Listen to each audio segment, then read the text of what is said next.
Life is precious. But for some, life can't continue without the generosity of others. Hello.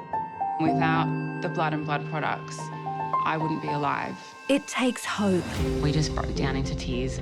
We didn't really want to let each other go. courage, Oh my God, this is really happening for him. So you get really scared because, you know, they might not survive. and the whole community. They tell me I have saved the lives of 2.4 million babies. People that donate blood, they're superheroes. Feels good doing it, really. I survived. I can breathe. It makes our job so rewarding that you can see what the blood and the blood products can do for someone. I'm so grateful to be healthy that I squish as much as I can into every day. We go behind the scenes with Australian Red Cross Lifeblood to share the heartwarming stories of giving life.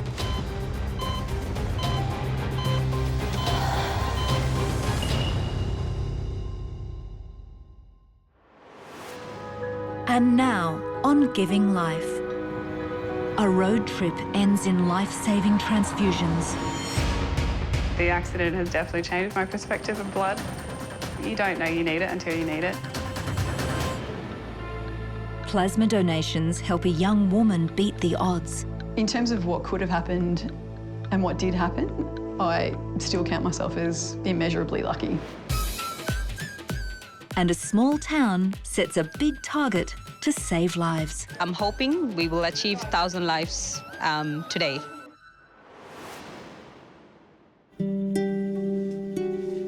In September 2016, 26-year-old Teresa Kenny was studying for her medical science degree. Her partner Stephen was preparing for a camping trip. I'd been studying pretty hard and I looked at Stephen packing his stuff and I was like, what the heck, I'll just come with you. Teresa's snap decision would profoundly change their lives. We normally go, once everyone's finished work, we'll start travelling down. Nothing out of the ordinary. And then this car was coming the other way. Because it was dark, all I really remember is just seeing the headlights sort of coming towards us. And then I remember hearing a big, crash and a bang. And then I woke up and I was sort of just sitting in the driver's seat and everything was smashed. The windscreen of the car was crippled in. You know, things from the back seat of the car were in my lap. It was the contents of the esky, like some grapes and cheese and ice, and like looking up to the windscreen, I was like, oh, we must have been in a car crash. I looked over to my left where Teresa was and I could hear her moaning. So I just reached my hand across. And Stephen was like, it's gonna be okay, we're okay, you're okay. I must have passed out a few times or fell asleep because it only felt like 2 minutes and then there were cops and ambulance and fireys sort of chopping the car up and getting Teresa and I out. And I just said, call my parents and Teresa's mum as well. Let them know that we've been in the crash. The night that I got the call, all I heard was that your daughter and Stephen was in an accident, and my whole mind in my head was just spinning. They put a stretcher under me and pulled me out, and it felt like my feet were jelly because my legs were broken. I had a broken left ankle and I think it was 5 ribs on the left and 1 on the right side were fractured. I just remember screaming at the top of my lungs. Everything was pitch black, and I think it's because my eyes were swollen. And then I remember the sound of the helicopter, and that's it.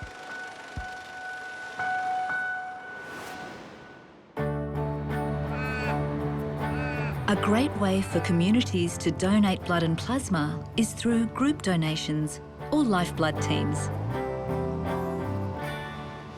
Any corporation, any community group, any sports or cultural group can come together and they can form a team with us and they can then kind of maintain a collective tally.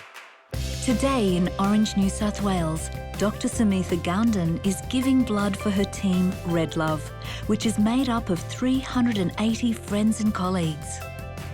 As a doctor, Samitha knows the importance of blood donations. Red Love in Orange is a winter blood donation campaign to increase the blood donation numbers during the winter. Winter is a flu season. The regular donors become really unwell due to flu, and unfortunately, they can't donate. Red Love is a huge group of people who live in the community, people who work at the hospital, mothers, people who own shops, and just to come together and actually give something back to the community that's actually genuinely worthwhile. It's really satisfying. And Dr. Samitha has come up with a fun way to engage with her Red Love team. Not only do they donate together, they dance, Bollywood style. Together, now go to the side. There's a lot of love in this group, and you can see the love. That's why it's Red Love.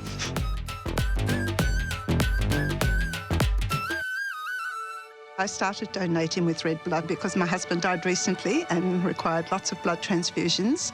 And so I've been able to give back to the community because they were giving to him.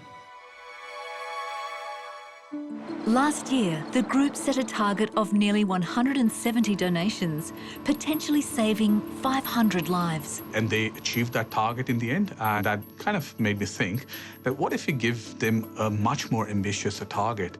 See if they can get to 1,000 lives saved. And the Red Love team are almost there. I'm hoping we will achieve 1,000 lives today. Fingers crossed. After a shocking car crash, Teresa and Stephen Kenny have been rushed to emergency at Royal Perth Hospital. When Teresa arrived, she was very unstable. She was very hypotensive and tachycardic when she came in, so we knew she was in trouble and that she obviously had lost a reasonable amount of blood at that stage. She remained unstable despite the large amounts of blood she received, so we had to try and stop the bleeding. She was taken immediately to theatre with the trauma team. Teresa had multiple tears in the bowel and she had multiple tears through her abdomen and they were bleeding. She had a spinal injury as well. The back of the spine had jumped forward and they had to be reduced and then stabilised. So she wouldn't have survived without the massive transfusion of the blood. She'd turned over her blood volume, I think, several times.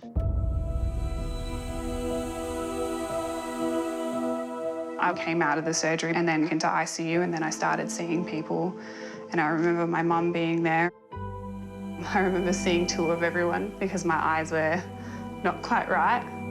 Just seeing her with all the gadgets attached to her, that's what really got me. They got me a wheelchair because my legs were broken and wheeled me into ICU, and that hit me just how serious it was. I remember starting to cry because I was just happy to know he was okay. We came home and started recovery, just sort of spent the first few weeks in bed and lots of sleeping. Being back together was the best part. Slowly, we both got a little bit better and stronger. Stephen started getting stronger in the wheelchair. He started moving off from like casts to moon boots and things like that, and I was starting to walk.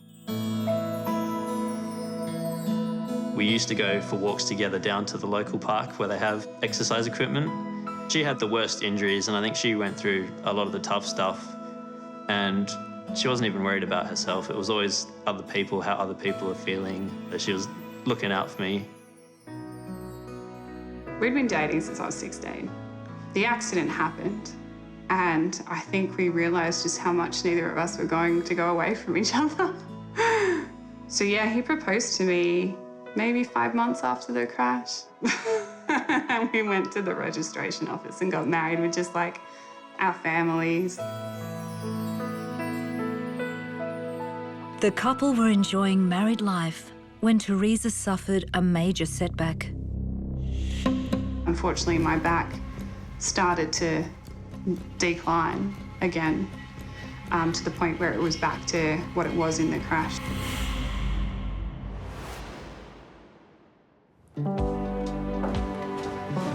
In 2013, psychologist Nikki Hogan was getting ready to enjoy Christmas Day with her family. But she wasn't prepared for what happened next. Woke up in the morning and my hands and feet just felt odd underneath the tap. I sort of started to tingle. Then my back started to really ache, and I just sort of brushed it off a little bit. I got out of bed in the morning, Christmas morning. I thought that I'd tripped, but it was actually that my legs had sort of given way underneath me. The messages were being sent, but it's like my legs weren't receiving them. It got to the stage where the pain in my back wasn't abating at all, and I knew that something was really wrong. I've never been in pain like that, ever. My parents took me straight to ED. A good mate of mine was working in St Vincent's, so before I went in, sort of sent her a text. When I first saw Nikki coming through the doors of St Vincent's Hospital, so weak, incapacitated and unable to move, it was really frightening. It's a very different role when you're a friend versus, somebody's doctor. Lying in the hospital bed in the emergency department, and I'm in a lot of pain. I'm still conscious, so I can sort of see and hear everything around me. I just remember a few people at the end of my bed, and then I remember people sort of seeing how much I could resist weight. I'd sort of been asked if I could feel this and this and this, and then sort of some concerned faces. The pain was pretty bad at this stage. I was like, something's really wrong is going on here.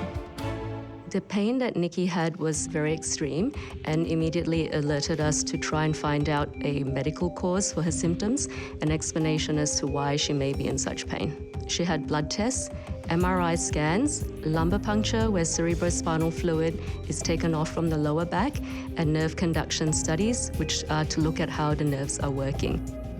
I had to do lots of weird nerve tests, like arms were moving up and down and, move your legs here and the classic kind of reflex things. So it was like, tapping my knees and elbows. You could sort of see when they were like pressing down on my legs and to see if I still had strength and pressing down on my arms, that their sort of reaction was like, oh, and I was like, no, I'm doing a great job.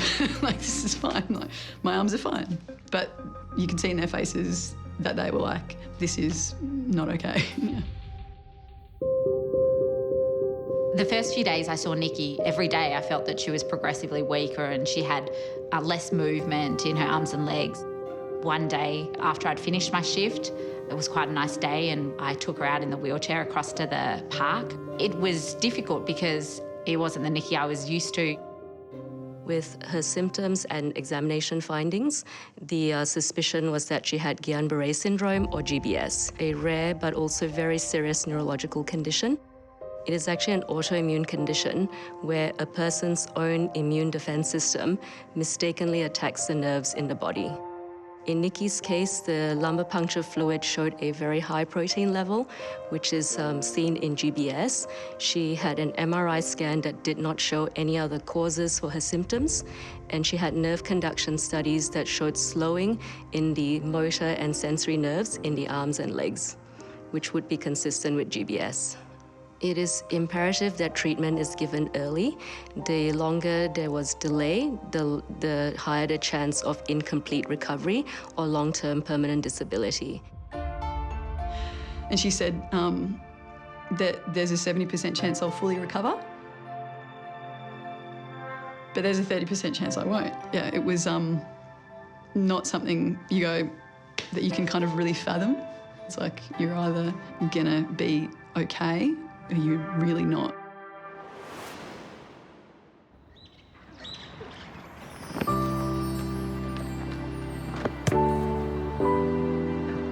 Nick Tesh suffers from a rare genetic blood disorder, hyper-IgM syndrome. Hyper-IgM is a life-threatening condition. It means that the body can't produce the antibodies Nick needs to protect him from infection. And he's not the only one in his family affected by this disorder. I have a second cousin, a nephew, and 2 older cousins that have been diagnosed. I was diagnosed when I was 5 months old. I would have reoccurring colds, flu, throat infections, and chest infections. Going through childhood, I would have IVIG treatment to boost my immune system.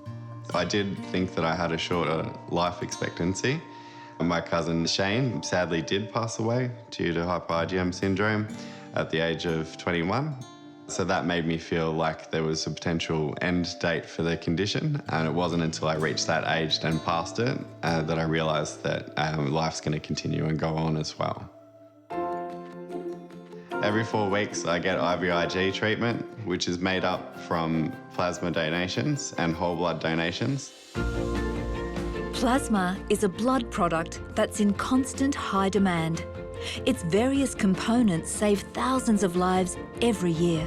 You can think of it like the water in a water slide that helps your platelets and red cells get around your body. Plasma's full of interesting ingredients that are really useful, and that's why we like to collect it and process it into up to 18 different life-saving products.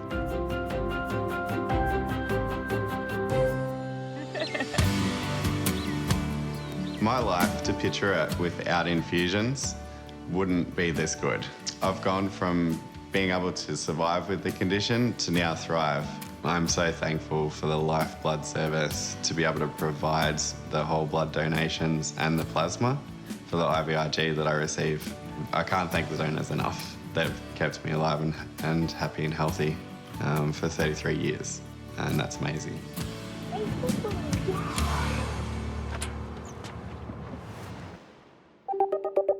Teresa and Stephen Kenny survived a horrific car crash. But 2 years later, Teresa is having problems with her spine. My spine just started curling in on itself. That's when we realised I probably need surgery to stop the degeneration. I had to have a spinal fusion with the bone graft and a stabilisation with rods and screws put back in. My spinal surgeon said it was like a 3-hour surgery. She was very lucky not to have significant cord injury. She had the chance fracture and some subluxation of the fascial joints posteriorly. That was reduced and stabilised, and she was up walking incredibly quickly from that. You know, she's a very tough lady and she's done very well. The accident has definitely changed my perspective of blood. You don't know you need it until you need it. I can't wait to become a medical scientist in the back of those labs dealing with that blood and helping people out in the situation that I was in. You do find yourself sometimes just being thankful she's still here because of someone giving a donation. I do as much as I can to spread the word and talk about donating blood. Blood gave me life when I almost didn't have one.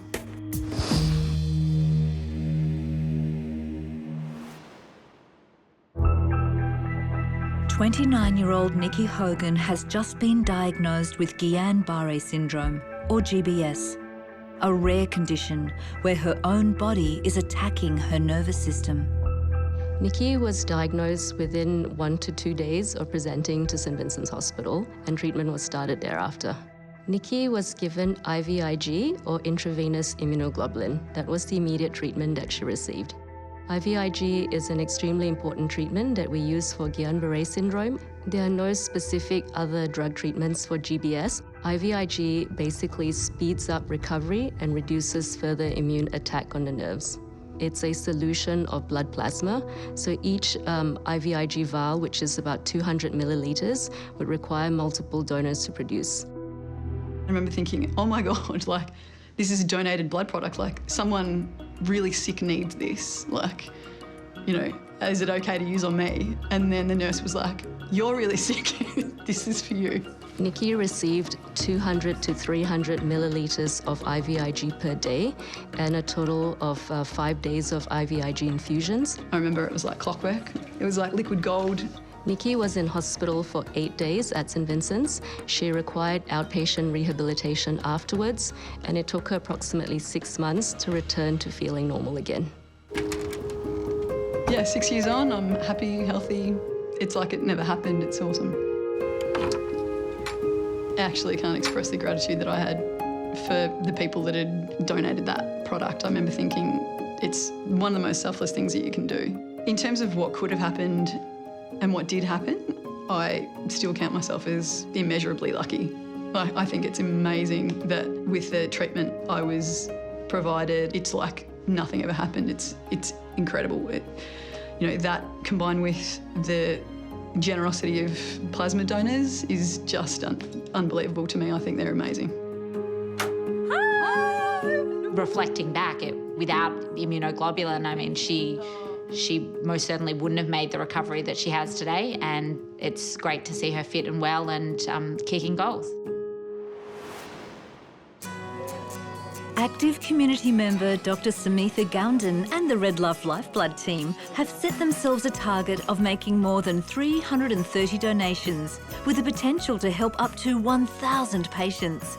And today is the big day. We've reached 1,000 lives saved, so yeah, very excited. We can't ever thank them enough for the wonderful effort in helping us save lives. And I thought the least I could do is to kind of have a small celebration. Hey! And I must present this to you also as a great thank you. Thank you so much. Without you guys, this wouldn't have happened. Thank you, Angels. Thank you. I was very, very humbled. I'd never, ever expected, even in my wildest dream, that they were going to do what they did. I'm extremely proud of my mom. She has accomplished so much with this campaign. You know, she started it about 2 years ago, and it's been so successful. I love you, Mom. 1,000 lives saved is 1,000 human beings having a much better, happier, healthier life.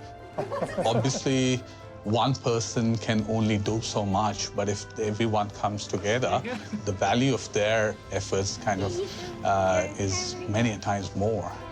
It's very heartwarming and very touching, and yeah, I'm glad to play a small role in this whole campaign.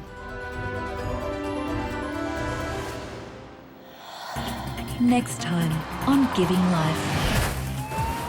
A paramedic makes a miraculous recovery.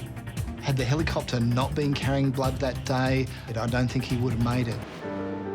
A blood transfusion that saves the lives of twins. If I didn't have blood donated, I definitely would have lost my life, and I would have lost the life of my girls as well. And the lifeblood legend they call the man with the golden arm. The sheer amount of donations and the sheer amount of lives that have been touched because of him, it's amazing.